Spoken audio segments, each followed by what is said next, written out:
Brad, did your mic just go off?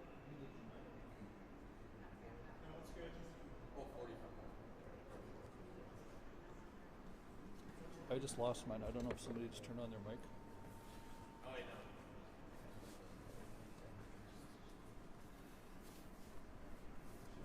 going to put another one out just in case.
Hey, good morning, everyone. I don't dare move any of your mics right now, so let me just leave a little space for myself. Thank you so much for coming this morning. It's good to see all of you, and I appreciate the opportunity to share about this next step with you. You know, my life has been defined by service, and that is I've served my community as a community volunteer. I've served my school district as a school board member. I've served my House district as an elected representative. I've also been very honored to serve my caucus and the House chamber as Speaker of the House, which I will continue to do over the next year. I am now running to serve our state of Minnesota as governor of the state of Minnesota. Many of you are familiar, but I want to let you know a little bit more about who I am. I was born in Paynesville, Minnesota. We moved to the Minneapolis area when I was 7. I graduated from Kennedy High School and then joined the workforce. I moved back to Paynesville, and together my husband and I have raised our family in the Cold Spring area for nearly 30 years. When I was growing up, I remember back that Minnesota was a place where businesses could grow, families could thrive, and kids would receive an excellent education. But we're now struggling as a place where businesses are struggling because of expensive, one-size-fits-all mandates. Families have too much taken out of their family budgets to fund fraud and waste and pet wasteful projects here in our state. And less than half of our kids can read at grade level. Over the course of the last few years, we've seen an $18 billion surplus squandered. We've seen our taxes and fees raised from family budgets by another $10 billion. We've also seen businesses, school districts, and local governments facing impossible situations because of Democrat overreach right here in Minnesota. We've seen soft on crime policies, dozens of mandates on farmers, on our small businesses, families, and schools, and over $1 billion lost to fraud with no one held accountable by the governor. Let me remind you of this. The fraud has been enabled by Governor Walz for his entire time in office. He has not taken steps to hold anyone accountable within his agencies until the fraud committee held a hearing on one of the fraud-riddled programs. As House Speaker, I have worked very hard to deliver the biggest spending reduction in Minnesota history. I've stopped devastating cuts to our non-public schools, and I did establish that fraud prevention and agency oversight committee. I am grateful to have the support of many of my colleagues, community leaders, and Minnesotans across the state. Going forward, my focus will include growing our economy, making Minnesota a business-friendly state. I'll also be focusing on improving our educational opportunities and outcomes for all Minnesota students. We are definitely going to be focusing on eliminating fraud before it even starts and wasteful spending. I know together that we can build a stronger Minnesota for today and for generations to come. And I look forward to getting to work. So with that, I would love to hear from you the questions that you might have for me. Representative Speaker Demuth, how are you going to navigate this growing field of Republican candidates, including some who will refer to you as a Republican in name only? I look forward to the campaign and the work that we have ahead of us in the same way that I've held myself accountable and done my work in the legislature. We have delivered a number of good things for Minnesota. That's spending reduction, protecting our non-public schools, and doing the work at hand that Minnesotans across the state expect us to do. We don't need any more one-size-fits-all mandates across the state. We need to make sure that there's local control within our cities, within our school districts, and our businesses, making this a place to thrive. Just a quick follow-up, Speaker Demuth. In 2023, some will say your caucus didn't do enough to stand in the way of all of those Democratic initiatives. Did you do everything you could from a minority perspective? In 2023, our state was under full one-party Democrat control, and we see where that has gotten us today. During 2023, there were over 6,000 new government jobs added to the state of Minnesota.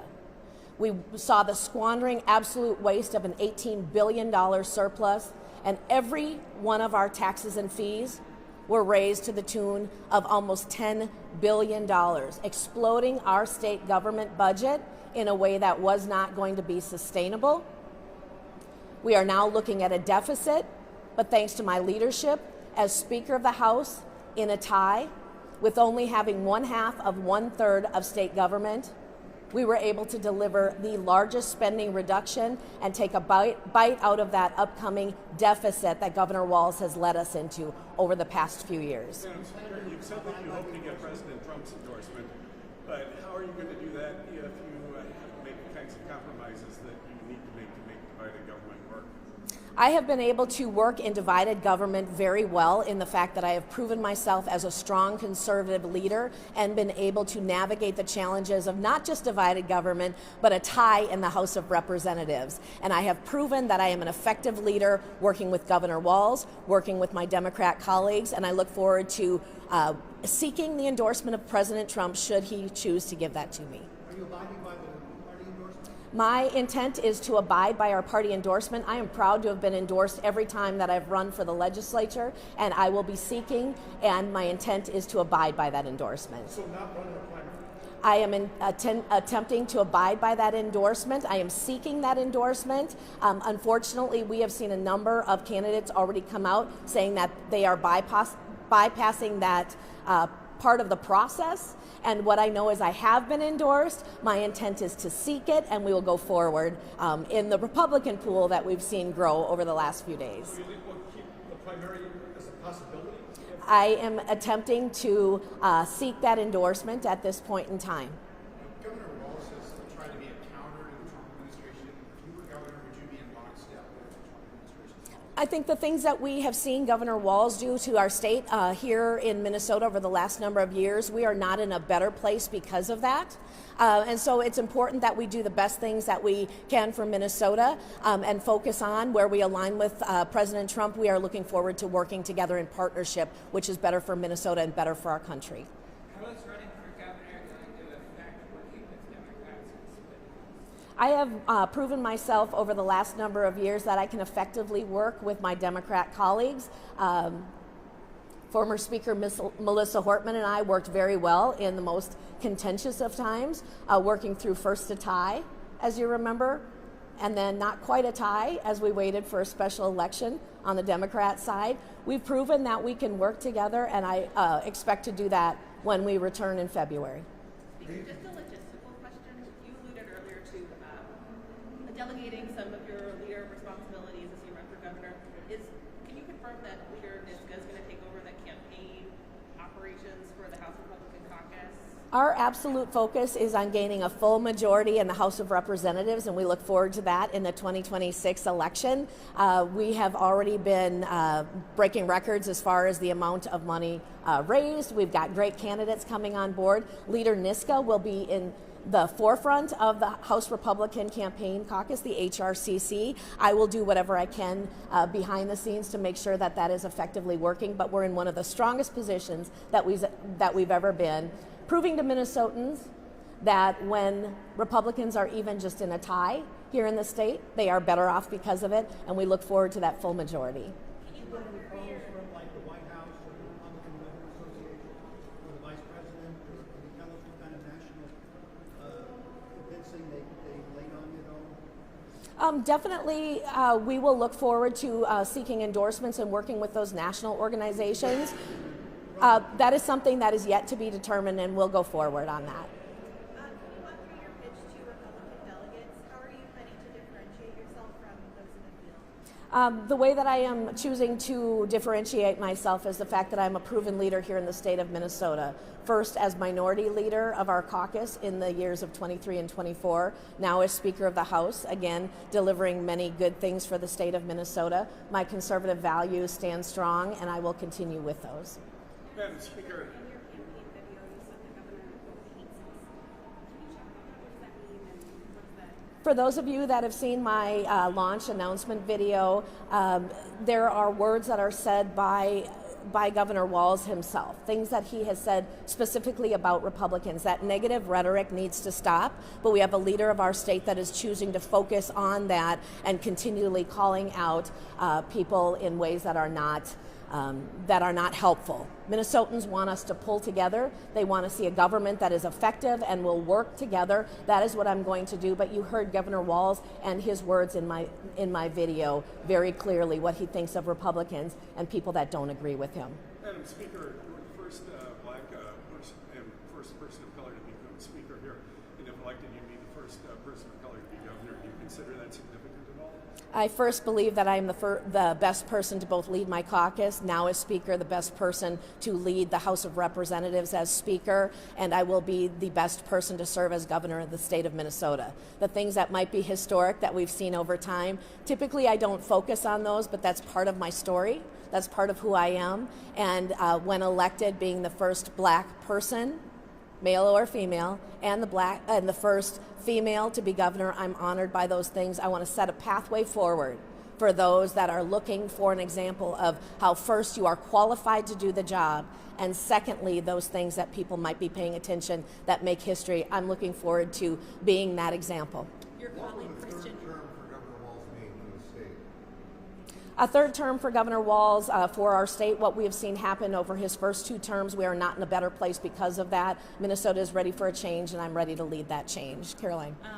Kristen Robbins, your colleague, who's also running for governor, in a statement said that she's the only one who's been proven to win in the suburbs, and she also said that you have been criticized for backroom deals with Governor Walz after meeting with grassroots. I mean, how much is that work with the governor going to hurt you with the GOP activist base in your current role? And can you comment on her criticism that only she is the candidate who can win in the suburbs? Representative Robbins and I came into the legislature in the 2018 election. We started serving in 2019.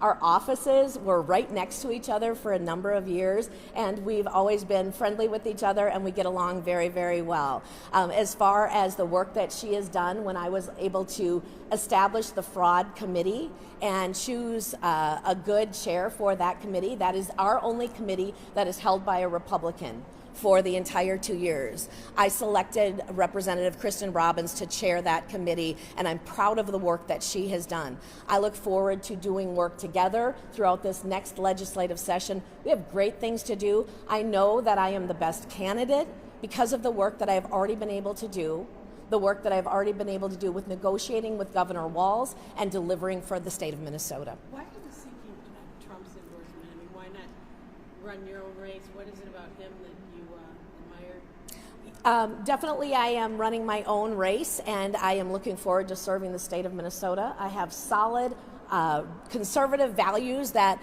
really do cross party lines. It's not just Republican values, they are conservative values that are supported by many Minnesotans. If President Trump would choose to give me his endorsement, I would definitely welcome that. So what do you admire about what he's doing? I think President Trump has definitely delivered on the promises. We have safer borders. When I think of our northern border here in the state of Minnesota, we have safer borders throughout our entire country, which means our communities are safer.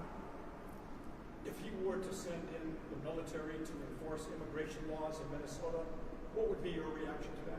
I think back to 2020, when we had our largest cities burning, and there was a lack of leadership on the part of our governor. The National Guard wasn't sent in by the president at the time, but it clearly showed that we had a lack of leadership from the very top here in the state of Minnesota. I will be a governor that is able to lead and lead well, make sure our communities are safe and people are following the laws. So you would not object to that if he decided that was necessary? I don't think that we can get to the point of the what ifs right now. I have an election that is literally going to happen 1 year from today, and we will look at that as we go forward. Are you watching closely Virginia and New Jersey, where there's governor races tomorrow?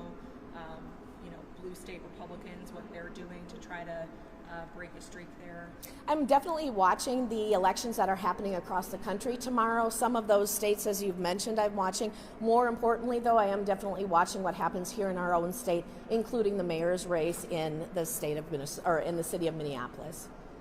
What was your biggest accomplishment as Speaker of the House session? Was it the restriction of Minnesota Care for undocumented immigrants and other policy? What are you proudest of? We had a lot of accomplishments, both things that we were able to do and things that we were able to stop this last year. One of the things that I'm most proud of is the fact that Speaker Emerita Hortman and I could come to an agreement early on, even though there was a 23 delay where our Democrat colleagues stayed out. We came up with an effective way to lead the state. Because of a tied House, that was what the voters chose to do, and that was what was put before us, and we did that in a very respectful way. Even though we didn't agree eye to eye on everything, we were very respectful in the way that we did that.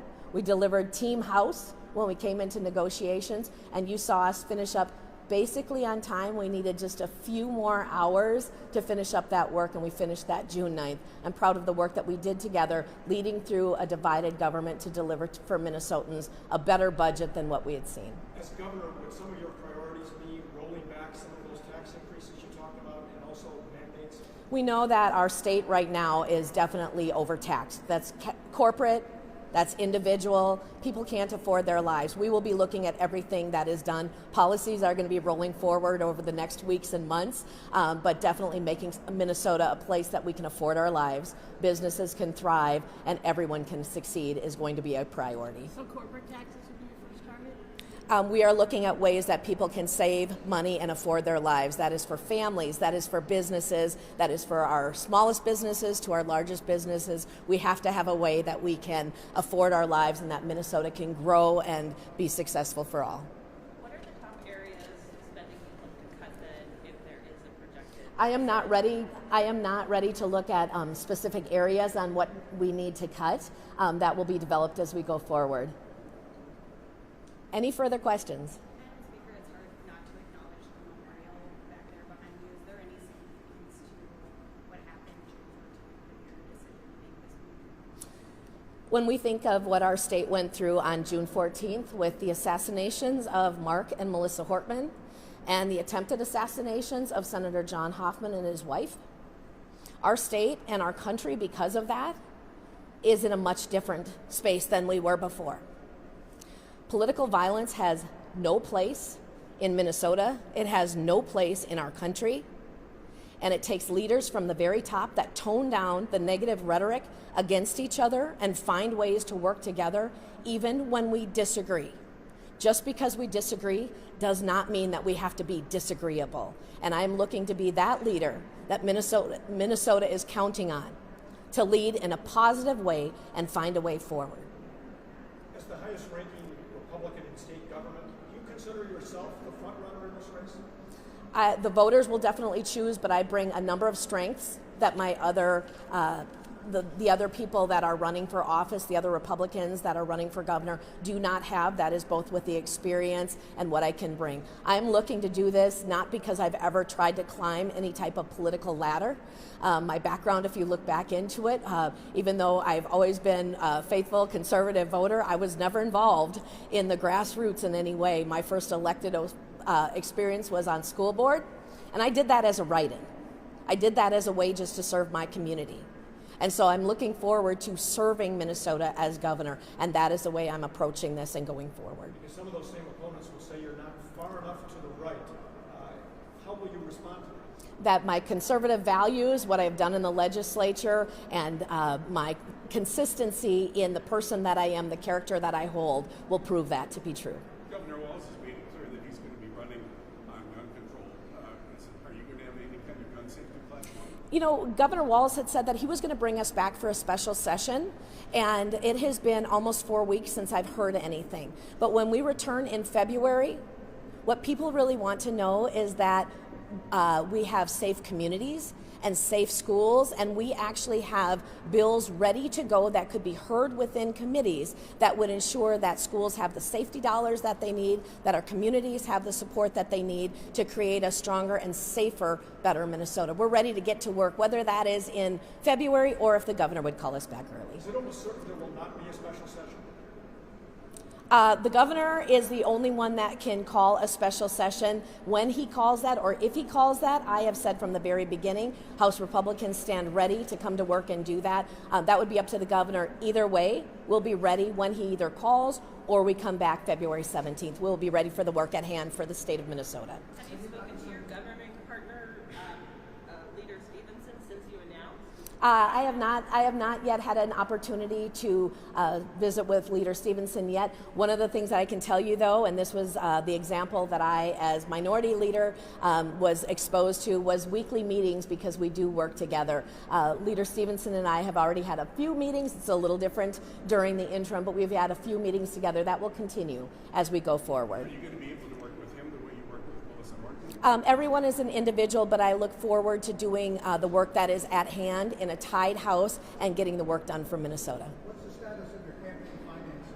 Can you get some commitments that you be funded? I would say stay tuned. We are not even 24 hours in, and I look forward to expressing that and sharing numbers when they come out.